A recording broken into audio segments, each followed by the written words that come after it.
Narito ang iyong pang-araw-araw na horoscope para sa Gemini para sa araw ng March 2, 2026. Sa pagsapit ng March 2, mararamdaman mo ang isang napakalakas na bugso ng talino at kuryosidad na magtutulak sa iyo upang maghanap ng mga bagong impormasyon sa iyong paligid. Ang mga planeta sa araw na ito ay nagbibigay sa iyo ng pambihirang bilis sa pag-isip at kakayahang makipag-usap ng may sapat na linaw sa kahit na kaninong tao na iyong makakasalamuha sa iyong paglalakad o pagtatrabaho. Gamitin ang enerhiyang ito upang ayusin ang mga hindi pagkakaunawaan na maaaring naganap sa mga nakalipas na araw dahil ang iyong dila ay binyayaan ng tamang timpla ng talino at malasakit upang pagdugtungin ang mga pusong nagkaroon ng lamat. Pagdating sa iyong karera at mga tungkulin sa trabaho, ang petsang ito ay nagdadala ng isang mahalagang pagkakataon kung saan ang iyong galing sa paggawa ng maraming bagay ng sabay-sabay ay lubos na mapapansin ng iyong mga nakatataas. Mapapansin nila ang iyong masigasig na pagbibigay ng mungkahi sa mga pulong at ang iyong paraan ng pagsusuri na laging may kasamang alternatibong solusyon sa bawat hamon na inyong kinakaharap sa kasalukuyang proyekto. Huwag kang matakot na ibahagi ang iyong mga ideya kahit na tila bago o kakaiba ang mga ito sa pandinig ng iba dahil ang iyong pagiging malikhain ay magbubukas ng pinto para sa isang mas magandang posisyon o pagkilala sa iyong husay. Sa usaping pananalapi, ang araw na ito ay humihingi ng isang matalinong pagbabalanse sa pagitan ng paggastos para sa iyong mga gadget o kagamitan sa komunikasyon at ang pag-ipon para sa iyong mga pangarap na nangangailangan ng malaking pondo. Maaaring may lumitaw na oportunidad para sa isang maikling proyekto na magbibigay sa iyo ng karagdagang kita, ngunit kailangan mong suriin ang bawat detalye nito nang may mabusising kaisipan bago ka pumasok sa anumang kasunduan. Ang pagiging masinop sa bawat sentimo at ang pag-iwas sa mga gastos na dala lamang ng panandaliang udyok ng iyong mga kaibigan ay magbibigay sa iyo ng seguridad na kailangan mo upang mapangalagaan ang iyong yaman sa mahabang panahon. Ang aspeto ng pag-ibig at pakikipag-ugnayan ay nasa isang yugto ng masiglang palitan ng kaisipan kung saan ang iyong puso ay naghahangad ng isang kapareha na kaya ring sumabay sa bilis ng iyong pag-isip at sa iyong mga pangarap. Ang pagpapakita ng iyong pagmamahal sa pamamagitan ng pakikinig ng may bukas na isipan at ang pagbibigay ng sapat na inspirasyon sa iyong katuwang ay lalong magpapatatag sa inyong ugnayan sa bawat sandali ng inyong pagsasama. Para sa mga naghahanap pa ng katuwang, ang iyong natural na karisma at ang iyong pagiging masayahin ay magsisilbing magnet para sa mga taong naghahangad ng isang relasyon na puno ng tawanan at malalim na pagkakaunawaan sa bawat aspeto. Ang iyong kalusugan ay dapat maging isa sa iyong mga pangunahing prioridad sa pamamagitan ng pagbibigay ng sapat na atensyon sa iyong mga baga at mga braso na maaaring makaramdam ng pagod dahil sa tensyon ng iyong mabilis na pagkilos. Ang iyong katawan ay humihiling ng sapat na sariwang hangin at mga pagkaing nagbibigay ng enerhiya nang hindi nagpapabigat sa iyong pakiramdam. Kaya mainam na maglaan ng oras para sa mga ehersisyong may kinalaman sa tamang paghinga at pag-uunat ng kalamnan. Ang pag-iwas sa labis na paggamit ng gadgets bago matulog ay makakatulong upang muling maibalik ang iyong lakas at mapanatili ang iyong focus para sa mga gawaing nangangailangan ng iyong buong konsentrasyon. Sa iyong pakikipagkapwa-tao, ang iyong papel bilang isang tagapaghatid ng balita at tagapamagitan ay magiging sentro ng atensyon, lalo na sa mga kaibigan na nahaharap sa mga hindi pagkakaunawaan na nangangailangan ng iyong mahinahong gabay. May isang tao na maaaring lumapit sa iyo upang humingi ng tulong tungkol sa kung paano ayusin ang isang sensitibong usapin sa kanilang pamilya, at ang iyong pagiging objektibo ay magsisilbing malaking tulong upang makita nila ang katuwiran. Maging mapagmasid sa iyong paligid dahil ang bawat pakikipag-usap ay nagdadala ng bagong karunungan na maaari mong gamitin upang mas lalo mo pang mapabuti ang iyong pakikitungo sa iba't ibang uri ng tao na iyong nakakasalamuha. Ang iyong malikhaing isipan ay magkakaroon ng pambihirang kislap sa hapon, lalo na sa mga gawaing may kinalaman sa pagsusulat, pagsasalita sa harap ng marami, o anumang paraan ng pagpapahayag na nagpapakita ng iyong pagiging mapanuri. Huwag mong limitahan ang iyong sarili sa mga karaniwang pamamaraan lamang, bagkus ay subukan ang mga makabagong estilo na magpapakita ng iyong pagiging orihinal habang pinapanatili ang kalidad at dangal ng iyong mga ginagawa para sa sarili. Ang pagbuo ng isang bagay na may malalim na mensahe at nagbibigay ng bagong perspektibo sa nakararami ay nagbibigay sa iyo ng ganap na kagalakan at isang pakiramdam ng tagumpay na sadyang napakahalaga para sa iyo. Para sa pamilya, asahan ang isang kaganapan sa loob ng tahanan na mangangailangan ng iyong pagiging mahinahon upang maging maayos ang takbo ng inyong samahan sa kabila ng mga posibleng magkakaibang opinyon tungkol sa mga plano.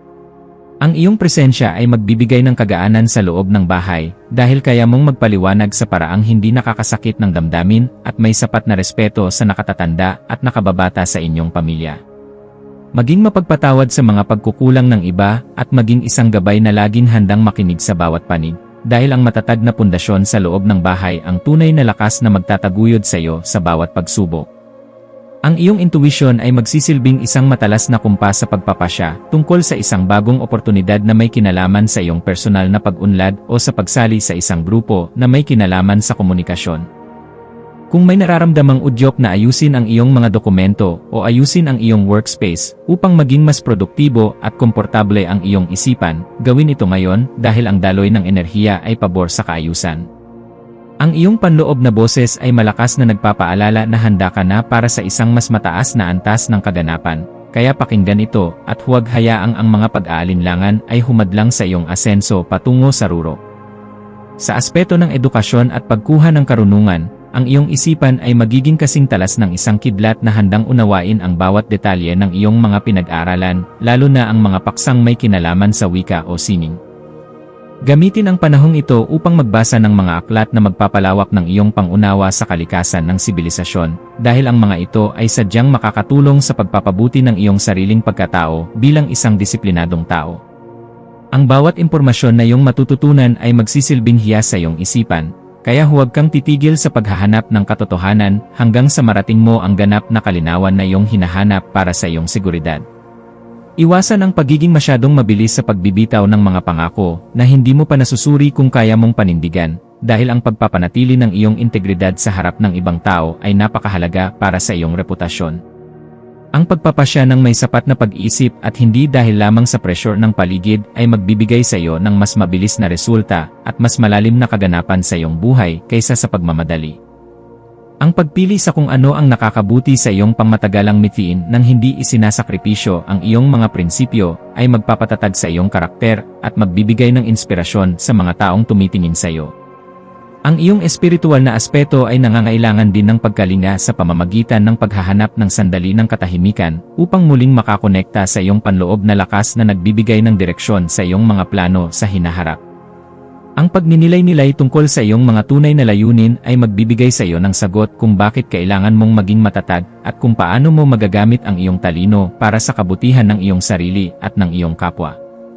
Ang pagpapasalamat sa bawat biyaya, maliit man o malaki, na iyong natatanggap ay magbubukas ng pinto para sa mas marami pang milagro, kaya panatilihin ang iyong dangal sa lahat ng oras. Maging mapagmasid sa mga email, sulat, o mga dokumento na iyong matatanggap ngayong hapon, at siguraduhin na naintindihan mo ang bawat detalye bago ka magbigay ng iyong tugon upang maiwasan ang anumang aberya sa iyong mga transaksyon. Ang paghingi ng payo sa mga taong may sapat na karanasan o sa mga eksperto sa iyong larangan ay isang matalinong hakbang na dapat mong gawin upang maprotektahan ang iyong mga interes at ang iyong pinaghirapan.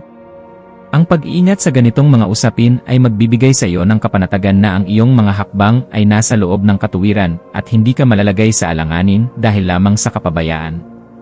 Sa pagdating ng gabi, maglaan ng oras upang ayusin ang iyong paligid at ang iyong isip sa pamamagitan ng pakikipag-usap sa isang malapit na kaibigan o pakikinig sa musika na nagpapagaan ng loob para sa mahimbing na pagtulog.